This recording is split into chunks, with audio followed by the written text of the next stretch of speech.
These people, by the time that they were, 19 years old, what was happening for them?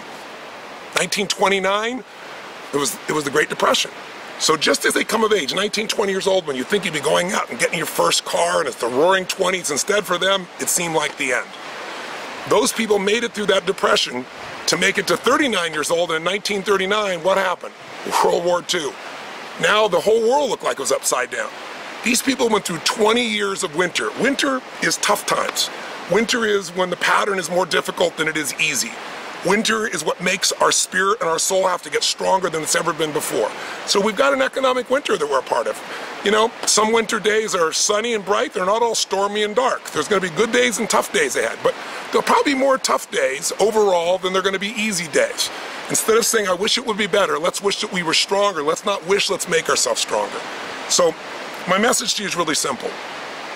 Extreme stress is going to be in your life. If the economy was perfect, it's going to be in your life. Just know, if you push yourself through it by creating a compelling future, by creating a plan, by getting a strategy, by taking daily massive action instead of living in what you can't control. If you focus on what you can do instead of what you can't control, you'll move forward. And if you keep moving forward, progress equals happiness. I don't care what it is you do in life.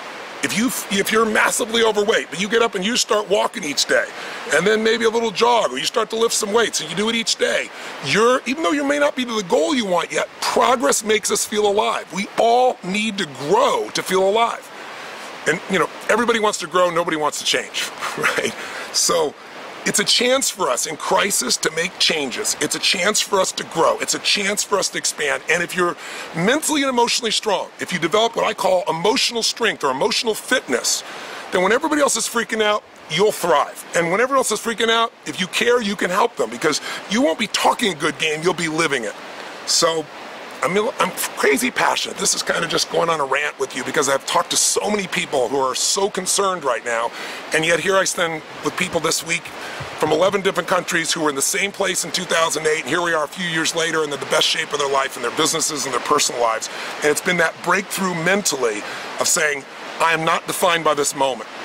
I'm defined by what I'm going to do with this moment. So when I found myself in that situation years ago where I was in survival, when I was on my own trying to figure out what to do, sleeping in my car, literally working as a janitor in the middle of the night, I had to figure out what the hell to do.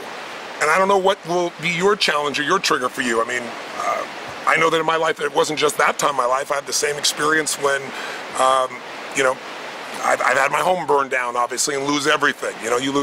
Forget economics. You lose all the images and elements that are part of your history. No one was physically hurt, and that's what I took, solace in. Or being in a situation where, losing your mother, in my case, 3 fathers. When you bury those that you love most, you lose dear friends, it changes you. It makes you value life in a different way. When I was diagnosed and I was told I had a tumor in my brain, which, by the way, I still have. I've had it since I was 32 years old, at least then it was discovered. And people thought I was going to die, and I thought I was going to die. You look at life differently. So what happens after extreme stress is 3 things. If you can make it through the stress, number 1, you're going to find out how strong you really are, and it won't be some positive thinking bullshit. It'll be the truth. It won't be enthusiasm. It'll be finding that strength inside you. And anybody you know that's going through this is the prize of making it through the extreme stress and developing what we call post-traumatic growth instead of post-traumatic stress, where you push yourself through it. Second thing that happens for people who do that is your relationships deepen. If you meet anybody I have a friend, an example, who's was locked up in Vietnam, solitary confinement, Colonel Jerry Coffey, and I've known Colonel Coffey for a couple decades now, and he's one of the most serene and beautiful men I know. And he was in Walu prison, literally chained to the floor. They would beat him each day to interrogate him. He was literally going to the bathroom, and this urine would seep down. They had him on a slab, seep down on his back, and the acids would burn his back. After making it through that for 7 years and coming back home, when you talk about economic problems, he just laughs.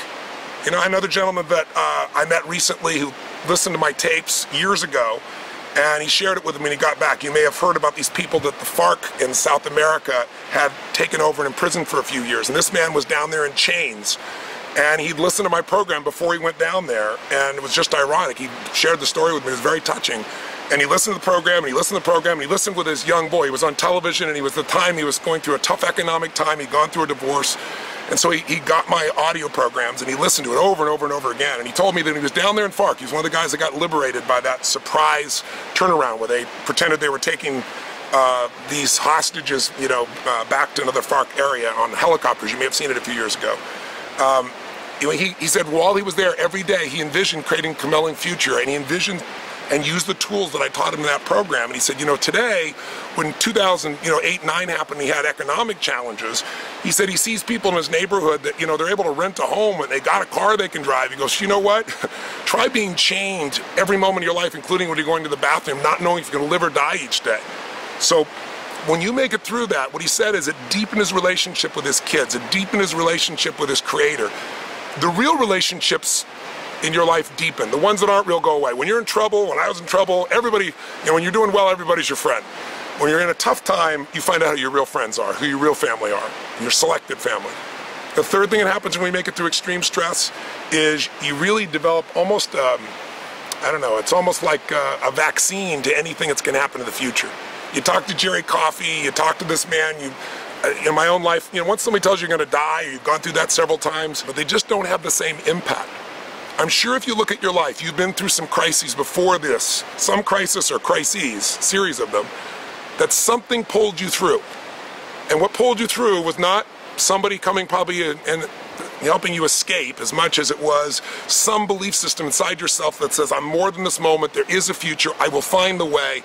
That's what will get people to do, not just survive, but thrive in this environment as well. So 4 last things since I'm on the rant. What I did in my toughest times, what I've always done is, step number 1, way back when I was on my own, literally, working as a janitor, sleeping in my car, my 1968 Volkswagen Baja Bug, sleep in the back seat with a trench coat to cover me up that I got at the thrift store. True story. The first thing I did was feed my mind. That's number 1. You've got to feed your mind in this environment because otherwise you're constantly fed what won't work. Bad news sells, and there's plenty of bad news, so you don't have to fake it, right? What's wrong is always available, but so is what's right. And if you don't feed your mind, and the way I did it was I'd go to the library because I'm ancient enough to remember times before the web. And I'd go to the library and I'd read biographies and I'd read these great men and great women's lives and I'd read the horrific things they went through and I'd realize, holy cow, it wasn't that their life was so easy or they were lucky or they're so gifted. Their greatest gift was emotional fitness. Their greatest gift was this emotional strength they found inside themselves. And they grew as a result and contributed as a result. So I was constantly feeding my mind. I was constantly listening to, in those days, cassette tapes. That's how old I am. But today you can tap into that with me or anybody else all over the world and feed your mind because otherwise weeds grow automatically. Pain is automatic if you don't do something proactive. Second thing you got to do, if you really want to face the tough times and thrive, not just survive, you've got to make your body stronger.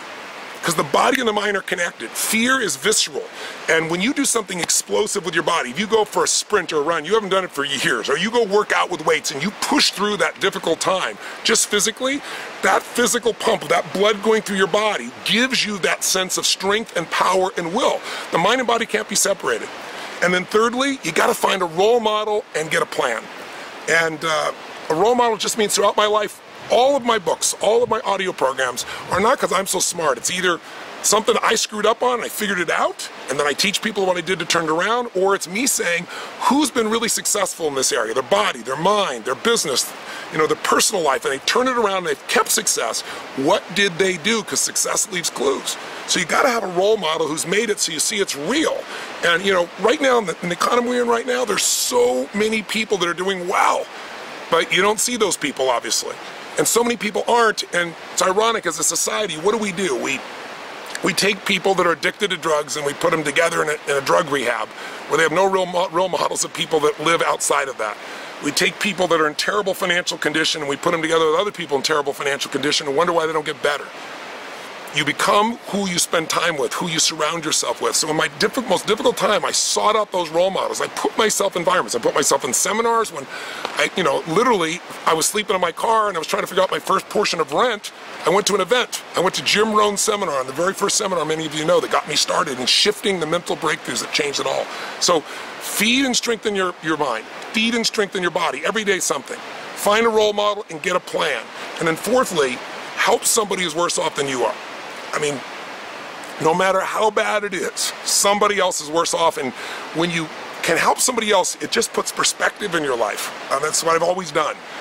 There's There's somebody there hurting much worse than you if you just take a little time. You go feed somebody, go volunteer in a kitchen, go do whatever would make you aware that you have something to give, that you're not just at the effect of things. It'll fill your spirit up, it'll fill your soul up. I always say that, the secret to living is giving. And if you can get yourself to give when you're most scared and concerned and really give to somebody else in worse shape, you're gonna find your strength will return to you. So anyway, this is my rant to you, my Labor Day rant. I'm talking 100 miles an hour because I just come out of being with all these entrepreneurs and I'm so touched and inspired because I know what they were like a couple of years ago. I know what they're like now. And the biggest difference has been this shift in their psychology. 80% of success is psychology, 20% is the mechanics of how to do it. You need both.